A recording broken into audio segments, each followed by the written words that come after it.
تو بخشش اس ملا نے دلوانی ہے آپ کو، جس ملا نے عقیدہ خراب کیا آپ کا.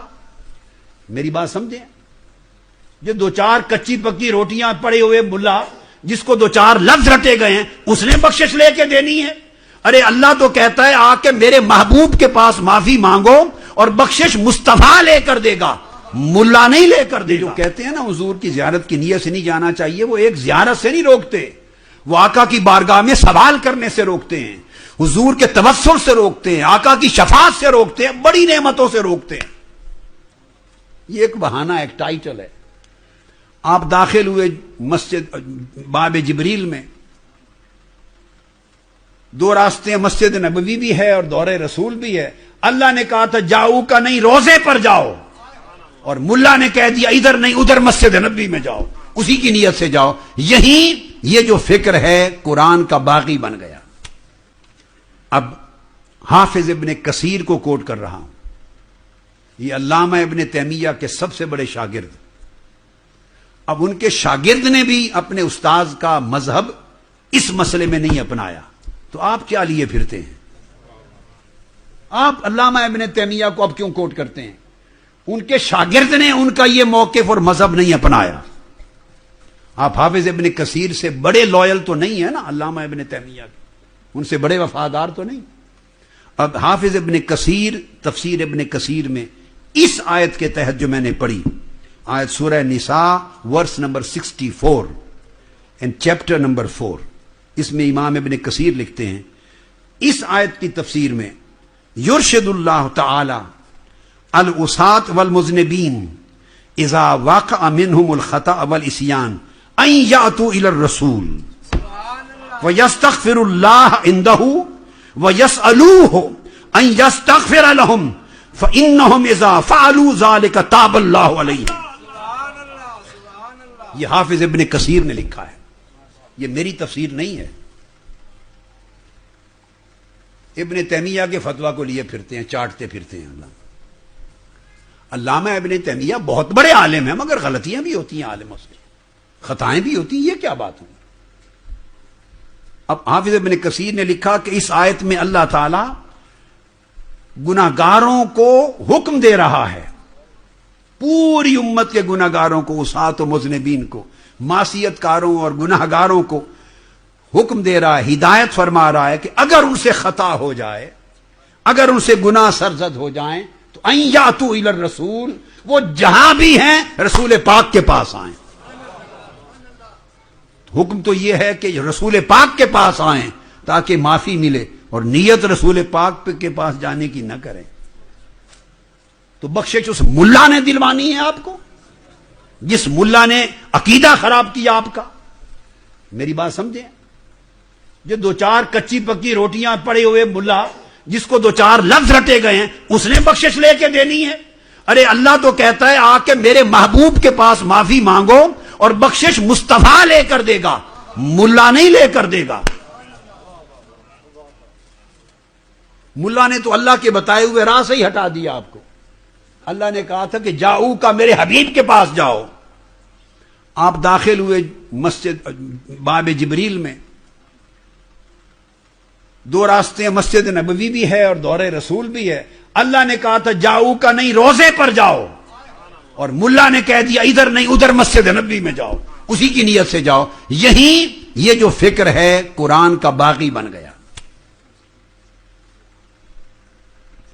اور علامہ ابن کثیر کہتے ہیں کہ پھر رسول پاک صلی اللہ علیہ وسلم پر آ جائے، حکم عمومی ہے قیامت تک پوری امت کے لیے، پھر آ کر اندہ حضور کی بارگاہ میں آ کر پھر معافی مانگیں اللہ سے، وَيَسْأَلُوهُ، پھر حضور سے سوال کریں. یہ جو کہتے ہیں نا حضور کی زیارت کی نیت سے نہیں جانا چاہیے، وہ ایک زیارت سے نہیں روکتے، وہ آقا کی بارگاہ میں سوال کرنے سے روکتے ہیں، حضور کے توسل سے روکتے ہیں، آقا کی شفاعت سے روکتے ہیں، بڑی نعمتوں سے روکتے ہیں. یہ ایک بہانہ، ایک ٹائٹل ہے. تو یسألوہ ابن کثیر لکھتے ہیں پھر حضور سے مانگے، سوال کرے، درخواست کرے کہ آقا آپ میری شفاعت کر دیں، سفارش کر دیں. آگے کہتے ہیں فَإِنَّهُمْ إِذَا فَعَلُوا ذَلِكَ، جب حضور کی بارگاہ میں آ کے یہ کام کریں گے تو پھر اللہ پاک ان کی توبہ قبول کر لے گا.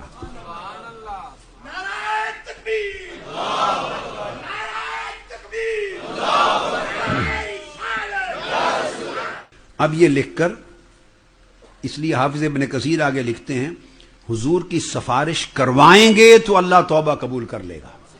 اس پر حافظ ابن کثیر لکھتے ہیں وَلِهَذَا قَالَ لَوَجَدُ اللَّهَ تَوَّابًا رَحِيمًا، کہ وہ توبہ قبول کرنے والا پائیں گے وہ حضور کی شفاعت کے ساتھ خاص کیا ہے. حضور کے پاس آئیں گے تو پھر یقین ہو جائے گا، ورنہ تو گھر بیٹھے بھی توبہ کریں، اللہ چاہے تو یہاں بھی قبول کر لے. بولی یہاں نہیں قبول کرتا. لندن میں آپ اگر گھر میں توبہ کریں مصلی پر مسجد میں تو اللہ توبہ قبول نہیں کرتا.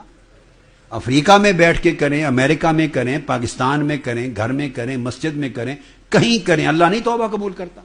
بولیے نا، جب ہر جگہ کرتا ہے تو پھر کیوں فرمایا جاؤ کا میرے محبوب آپ کے پاس آئیں، آپ کے پاس آئیں.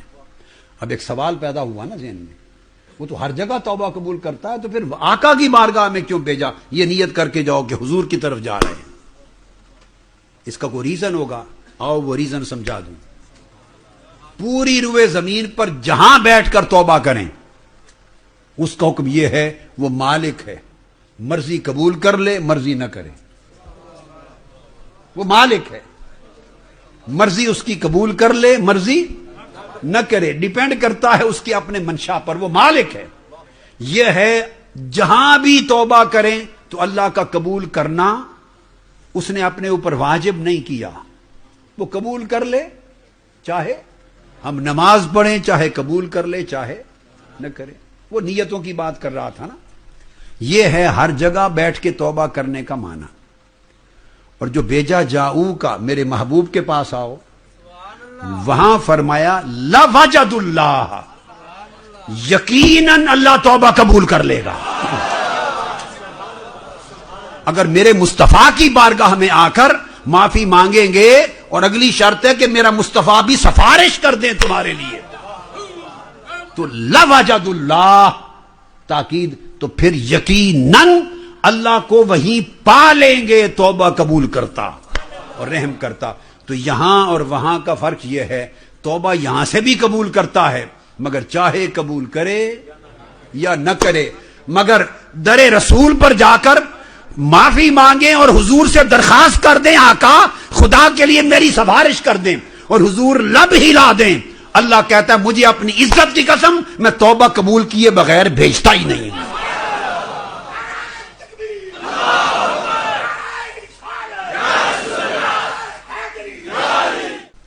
یہ بیان کر کے